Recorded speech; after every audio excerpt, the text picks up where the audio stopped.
Hi welcome to eagle health. ఈరోజు మనతో పాటు డాక్టర్ పార్థసారథి గారు ఉన్నారు. వారు స్పెషలిస్ట్ ఇన్ ప్రివెంటివ్ మెడిసిన్. వారిని అడిగి కొన్ని ఆరోగ్య సమస్యలకు సలహాలు మరియు పరిష్కారాలు తెలుసుకుందాం. నమస్కారం డాక్టర్ గారు. నమస్కారం డాక్టర్ గారు, రక్తపోటు నియంత్రణలో ఉంచుకోవడానికి ఎలాంటి జాగ్రత్తలు తీసుకోవాలి?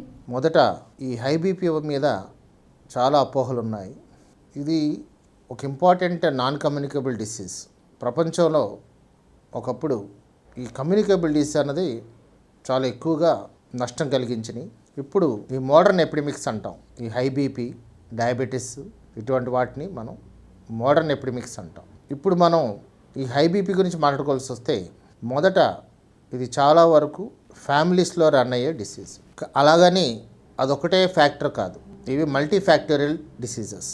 చాలా కారణాలు ఉంటాయి. ఇప్పట్లో విపరీతమైన ఒత్తిడి, కుటుంబ పరంగా అవ్వచ్చు, వృత్తిపరంగా అవ్వచ్చు, నిద్రలేమి, ఆహార పద్ధతుల్లో కూడా మార్పులు, ఆర్థిక సమస్యలు, ఇటువంటి ఎన్నో కారణాలతోటి ప్రస్తుతం మనుషుల యొక్క రక్తపోటు అంటే బ్లడ్ ప్రెషర్ పెరగడం జరుగుతాం. కొన్ని స్టడీస్ ప్రకారం 15 సంవత్సరాల లోపు పిల్లల్లో కూడా అధిక రక్తపోటు అన్నది గమనించడం జరిగింది.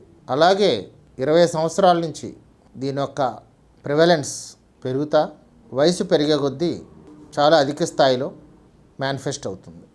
మొదట ఇక్కడ తెలుసుకోవాల్సింది ఏంటంటే ఇది చాలా ప్రమాదకరమైన వ్యాధి. ఎందుకంటే అధిక రక్తపోటు వలన స్ట్రోక్ వచ్చే అవకాశాలు చాలా ఎక్కువ.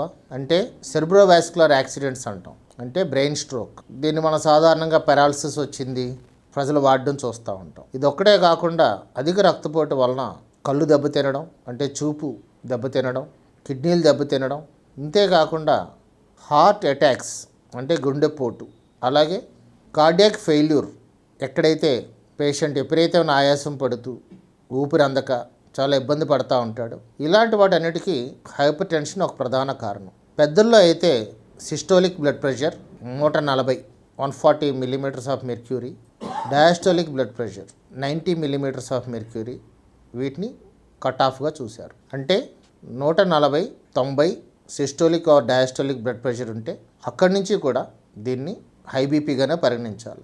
ఇది చాలా సులభంగా రికార్డు చేయొచ్చు. కానీ విచిత్రం ఏంటంటే ఇది చాలా పేషెంట్స్లో డయాగ్నోస్ అవ్వదు. దీనికి కారణం ఏంటంటే చాలా క్లినిక్స్లో కానీ హాస్పిటల్స్లో కానీ ఈ బ్లడ్ ప్రెషర్ రికార్డింగ్ అన్నది డాక్టర్స్ చేయట్లేదు. బయట ఒక ట్రైన్డ్ సిస్టరో అన్ట్రైన్డ్ సిస్టరో ఎవరో ఒక వ్యక్తి ఇవి రికార్డ్ చేయడం జరుగుతుంది. దీనివలన ఏమవుతుందంటే సరైన బ్లడ్ ప్రెషర్ రికార్డింగ్ జరగట్లేదని నా నమ్మకం. ఇది చాలా పెద్ద హాస్పిటల్లో కూడా నేను గమనించాను. పేషెంట్కి ప్రధానంగా ఈ హై బీపీలో తలనొప్పి, మెడలు లాగడం, గుండె దడ, 4 అడుగులు వేస్తే ఆయాసం రావడం, ఇలాంటి సాధారణ లక్షణాలు. ఈ లక్షణాలతో వచ్చినప్పుడు కూడా టిపికల్గా ఈ లక్షణాలు ఉన్నాయి కాబట్టి ఈ డాక్టర్స్ హైపర్ టెన్షన్ అనుమానించి వాళ్ళు రికార్డ్ చేస్తే చాలా కేసులు మిస్ అవ్వకుండా ఉంటాయని నా వ్యక్తిగత అభిప్రాయం. ఎందుకంటే చాలా చోట్ల ఈ బ్లడ్ ప్రెషర్ రికార్డింగ్ అన్నది ఒక స్టాండర్డ్ మెథడ్, స్పిగ్మోమానోమీటర్, అంటే మీరు చూసే ఉంటారు, చేతికి గుడ్డలా కట్టి పంపు నొక్కుతూ రికార్డ్ చేస్తారు. ఇదో స్టాండర్డ్ మెథడ్. కానీ ఇక్కడ చేతి సైజు బట్టి కఫ్ సైజ్ మారుతూ ఉంటుంది. ఎవరికి షూట్ అయిన కఫ్ సైజు వాళ్ళకు వాడాలి, సరిగ్గా కట్టాలి.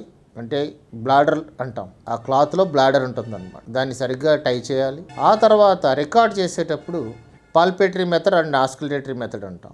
అది అందరిలో కూడా అంత ఈజీగా కనిపెట్టలేం.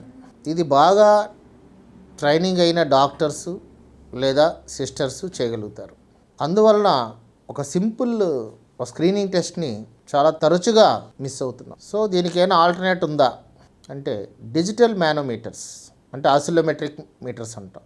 అంటే మామూలుగా మీకు మెడికల్ షాపుల్లో, ఈ ఫార్మసీల్లో, సర్జికల్ షాప్స్లో దొరికే డిజిటల్ మానోమీటర్స్ ఖచ్చితమైన ప్రత్యామ్నాయం, అందులో డౌట్ లేదు. కానీ ఇక్కడ చిన్న ప్రాబ్లం ఉంది. ఈ ఆసిలోమెట్రిక్ డివైజెస్ అన్నీ కూడా చాలా హైలీ సెన్సిటివ్. అంటే ఏంటంటే చిన్న చిన్న తేడాలు కూడా చాలా పెద్దగా చూపిస్తూ ఉంటాయి. అంటే పేషెంట్ కొద్దిగా యాంగ్జైటీలో ఉన్నాడు అనుకోండి, చాలా హై బీపీ చూపించేస్తుంది. యాక్చువల్గా మనకి WHO ప్రమాణాల ప్రకారం అయితే 3 సార్లు రికార్డ్ చేయాలి, కనీసం 3 నిమిషాలు గ్యాప్ ఉండాలి ప్రతి రికార్డింగ్కి.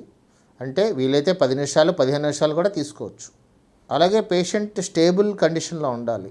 అంటే మెంటల్గా హడావుడిగా అప్పటికప్పుడే వచ్చి వెంటనే బీపీ చూడడం అన్నది కరెక్ట్ కాదు.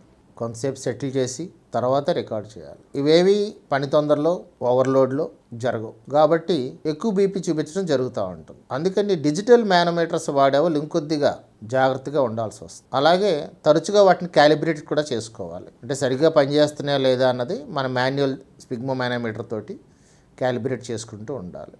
ఇలా చేసుకుంటూ 1కి 2 సార్లు 3 సార్లు కూడా వీలైతే చేయి మార్చడం, కుడి చేయి చూస్తే ఎడమ చేయి చూస్తే మళ్ళీ కుడి చేయి, అలాగే 1కి 2, 3 సార్లు రికార్డు చేసి కానీ మనం ఒక నిర్ధారణకు రాకూడదు. ఒక్కోసారి మనకు అనుమానం ఎక్కువగా ఉంటే మళ్ళీ మరుసటి రోజు రమ్మని చెప్పి మళ్ళీ రికార్డ్ చేయాల్సి వస్తుంది. ఇది చాలా ముఖ్యమైన విషయం. ఎందుకంటే చాలామంది చెప్తూ ఉంటారు, మనం మీకు హై బీపీ ఉందమ్మా అని చెప్తే ఇంతకుముందు ఎక్కడా లేదండి మీరే చెప్తున్నారు అంటారు. ఇది మా అనుభవం. నేను చెప్పేది ఏంటంటే అసలు మొత్తం హైపర్ టెన్షన్ వైద్యం దేని మీద ఆధారపడుతుందంటే ఆ రీడింగ్ మీద ఆధారపడుతుంది. రీడింగే సరిగ్గా తీసుకోలేనప్పుడు ఇంకా వైద్యం అన్నదానికి అర్థం లేదు.